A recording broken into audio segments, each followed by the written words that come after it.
दोस्तों, बड़ी खबरें निकलकर सामने आ रही है। ईरान का मोसाद और जासूसी नेटवर्क पर जबरदस्त प्रहार। 12 दिन की लड़ाई के बाद 21,000 गिरफ्तारियां, साइबर अपराधों पर सख्त कार्रवाई। अगली खबर में आपको बताएंगे गाजा में पत्रकारों की मौत पर इंटरनेशनल मुस्लिम विद्वानों का बड़ा ऐलान। फिलिस्तीन को बताया अरब देशों का मजबूत दीवार। इसी के साथ आपको बताएंगे यूरोप की वजह से बिगड़ने वाला है ट्रंप का खेल। यूक्रेन रूस युद्ध पर कहा उनकी जमीन खुद ले फैसला। और साथ में आपको बताएंगे प्रियंका गांधी की किस ट्वीट से इजराइल को लगी मिर्ची। तो बिना समय गवाए बात करते हैं खबरों की। दोस्तों, इजराइल ईरान युद्ध में सबसे ज्यादा जिसका हाथ रहा, यानी ईरान के बड़े कमांडरों को मारना हो या फिर वैज्ञानिकों को, उसके पीछे मोसाद का हाथ है। अब ईरान ने मोसाद के खिलाफ ताबड़तोड़ एक्शन लिया है। दोस्तों, ईरान ने मंगलवार को बताया कि जून में इजराइल के साथ हुई 12 दिन की जंग के दौरान उसने 21,000 संदिग्ध लोगों को गिरफ्तार किया है। साथ ही देश में आपराधिक मामलों की दर में कमी आने का भी दावा किया गया। 13 जून से शुरू हुई इजरायली हवाई हमलों के बाद ईरानी सुरक्षा बलों ने बड़े पैमाने पर गिरफ्तारियां की और शहरों में चौकियों पर कड़ी निगरानी शुरू कर दी। पुलिस प्रवक्ता सईद मुंतजर अल मेहदी ने कहा कि इस दौरान जनता की ओर से संदिग्ध गतिविधियों की शिकायतों में 41% की बढ़ोतरी हुई, जिसके चलते 21,000 लोगों को हिरासत में लिया गया। उन्होंने ये नहीं बताया कि गिरफ्तार लोगों पर क्या आरोप है, लेकिन पहले ईरान ने कहा था कि कुछ लोगों ने ऐसी जानकारी पहुंचाई जिससे इजराइल को हमले में मदद मिली हो सकती है। हालांकि ईरानी कोर्ट ने पहले ये संख्या 2,000 बताया था। वहीं जंग के बाद अफगान प्रवासियों की निकासी भी तेज हो गई, खासकर उन लोगों की जिन पर शक था कि वो ईरान में गैर कानूनी तरीके से रह रहे हैं। राहत एजेंसियों के अनुसार कुछ अफगान नागरिकों पर इजराइल के लिए जासूसी करने का भी आरोप लगा। पुलिस प्रवक्ता ने बताया कि 2774 अवैध प्रवासियों को पकड़ा गया और उनके मोबाइल फोन की जांच में 30 खास सुरक्षा मामले सामने आए। इसके अलावा 261 लोगों को जासूसी में शामिल होने के शक में और 172 लोगों को बिना अनुमति वीडियो या तस्वीरें लेने के आरोप में पकड़ा गया। ये साफ नहीं किया गया कि कितनों को बाद में रिहा किया गया। जंग के दौरान ईरानी पुलिस ने 5,700 से ज्यादा साइबर क्राइम के मामलों से भी निपटा, जैसे ऑनलाइन धोखाधड़ी और बैंक खातों से गैर कानूनी पैसे निकालना। पुलिस के मुताबिक इस दौरान साइबर स्पेस भी एक अहम जंग का मोर्चा बन गया था। वहीं दूसरी ओर दोस्तों, international union of Muslim scholars ने गाजा में अल जजीरा चैनल के पत्रकारों की हत्या को पूरी तरह से एक वहशियाना और आतंकवादी अपराध बताया है। अल जजीरा के मुताबिक उनका कहना है कि ये वारदात सच्चाई को दबाने और इजरायली कब्जे के अपराधों के गवाहों को खत्म करने की कोशिश है और इस पर अरब और इस्लामी दुनिया को तुरंत कार्रवाई करनी चाहिए ताकि फिलिस्तीनियों पर हो रही नरसंहार जैसी जंग को रोका जा सके। यूनियन के महासचिव डॉक्टर अली मोहम्मद अल सल्लवी ने कहा कि निहत्थे पत्रकारों को निशाना बनाना जो बस गाजा की असलियत दुनिया तक पहुंचा रहे थे, इजराइल की आपराधिक नीति में एक खतरनाक बढ़ोतरी। उनके मुताबिक इस तरह की वारदात से इजराइल का मकसद है कि दुनिया सच्चाई ना जान पाए और वो और भी खतरनाक कत्लेआम की तैयारी कर सके।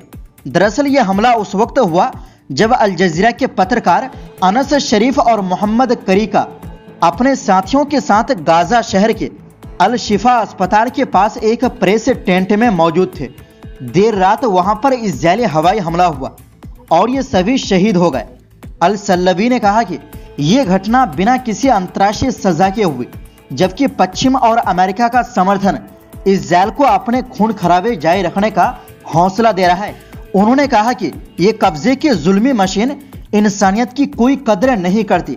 पत्रकारों की हत्या एक बड़ी साजिश है ताकि सच की आवाज दबा दी जाए। उन्होंने सवाल उठाया, अगर सच बोलने वालों को ही मार दिया गया तो फिर भरोसा कैसे किया जाए कि अपराध और नहीं बढ़ेंगे। अल सल्लवी ने कहा कि गाजा में हो रही जंग हद से ज्यादा बढ़ चुकी है और ये एक नरसंहार है। अब किसी भी स्तर पर इन वारदातों को बर्दाश्त नहीं किया जा सकता। दुनिया की जिम्मेदारी है कि इस हिंसा को तुरंत रोके। उन्होंने फिर से अरब और इस्लामी देशों से अपील की कि वो एकजुट होकर इस त्रासदी को खत्म करें। उनका कहना था कि फिलिस्तीन यहूदी कब्जे की साजिशों के खिलाफ सबसे मजबूत दीवार है और अगर ये दीवार गिर गई तो बाकी अरब देश भी एक एक करके गिर जाएंगे। अल सल्लवी ने साफ कहा कि ये घटना गाजा को खत्म करने की बड़ी योजना का हिस्सा है जो पूरे क्षेत्र की सुरक्षा के लिए खतरा है। अल सल्लवी ने कहा कि गाजा की लड़ाई सही और गलत की है और शहीद पत्रकारों ने अन्याय को उजागर किया। अंत में जीत हक की होगी। वहीं दूसरी ओर दोस्तों, अमेरिकी राष्ट्रपति डोनाल्ड ट्रंप के सपनों पर पानी फिरता नजर आ रहा है। फ्रांस 24 की एक रिपोर्ट के मुताबिक यूरोपीय लीडर्स ने यूक्रेन के लिए कहा है कि उसकी जमीन है और उसकी ही लड़ाई है। इस वजह से यूक्रेन के लोगों को अपने भविष्य के लिए खुद ही फैसला लेना चाहिए। ट्रंप इस फिराक में थे कि वो रूस के राष्ट्रपति व्लादिमीर पुतिन से यूक्रेन के मसले पर बात करेंगे और इसे सुलझाने की कोशिश करेंगे। रूस ने 3 साल की जंग में यूक्रेन का बहुत बड़ा हिस्सा कब्जे में ले लिया है। 22 जुलाई की रिपोर्ट के मुताबिक यूक्रेन की 1,15,440 वर्ग किलोमीटर जमीन रूस के कंट्रोल में है। ट्रंप पुतिन की शर्तों के सामने झुक सकते हैं। वो यूक्रेन पर अपनी जमीन सरेंडर करने का दबाव बना सकते हैं। यही वजह है कि यूरोप के देश ट्रंप के इस प्लान से चिंता में पड़े हैं। दरअसल पुतिन और ट्रंप के बीच अलास्का में मीटिंग होने वाली है। इससे ठीक पहले यूरोपीय लीडर्स ने कहा सार्थक बातचीत सिर्फ युद्ध विराम या फिर दुश्मनी को कम करने के लिए ही हो सकती है। हमें लगता है कि यूरोप और यूक्रेन के सिक्योरिटी इंटरेस्ट को प्रोटेक्ट करने के लिए कूटनीतिक समाधान ही एक रास्ता है।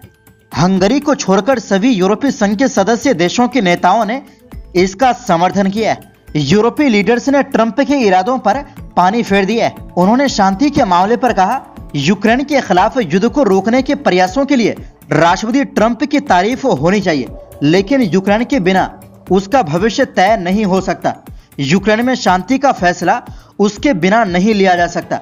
ट्रंप ने सोमवार 11 अगस्त को कहा था कि वो रूस के राष्ट्रपति पुतिन से बातचीत करेंगे और उन्हें 2 मिनट में अंदाजा लग जाएगा कि बातचीत का क्या नतीजा निकलेगा। ट्रंप और पुतिन की बातचीत पर कई देशों की निगाहें टिकी हुई है। यूक्रेन भी चिंता की स्थिति में हो सकता है। वहीं दूसरी ओर दोस्तों, गाजा में इजराइल के हमले में अब तक 60,000 से ज्यादा लोगों की जान जा चुकी है और लगभग 1.5 लाख से ज्यादा लोग घायल हैं।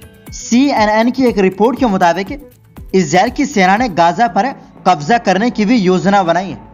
इस मामले पर कांग्रेस नेता प्रियंका गांधी वाड्रा ने एक्स पर एक पोस्ट शेयर की थी। उन्होंने इसके जरिए इजराइल पर नरसंहार का आरोप लगाया था। इस मामले पर अब इजराइल को जमकर मिर्ची लगी है। दोस्तों, सबसे पहले हम बात करते हैं प्रियंका गांधी की ट्वीट किया है।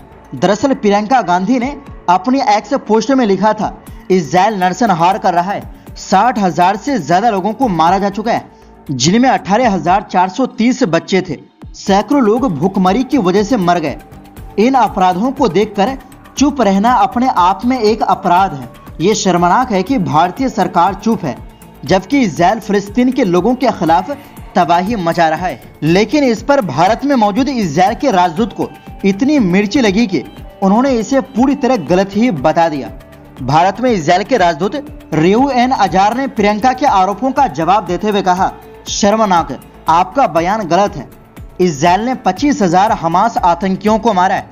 यह हमास की घिनौनी रणनीति का नतीजा है। वो नागरिकों के पीछे छिपते हैं, वो मदद लेने की कोशिश कर रहे लोगों पर गोली चलाते हैं और रॉकेट से हमला करते हैं। यही नहीं, उन्होंने यहां तक दावा किया इजराइल ने गाजा में 20 लाख टन खाने से जुड़ा सामान पहुंचाया, लेकिन हमास इसे हड़पने की कोशिश में रहता है। वहां किसी तरह का नरसंहार नहीं हो रहा। हमास के आंकड़ों का भरोसा नहीं करें। मतलब इजराइल की नजर में पूरी दुनिया की मीडिया जो दिखा रहा है वो गलत है, सिर्फ इजराइल सही बोल रहा है। तो दोस्तों, फिलहाल के लिए इस रिपोर्ट में बस इतना ही। फिर मिलते हैं एक नई रिपोर्ट्स के साथ।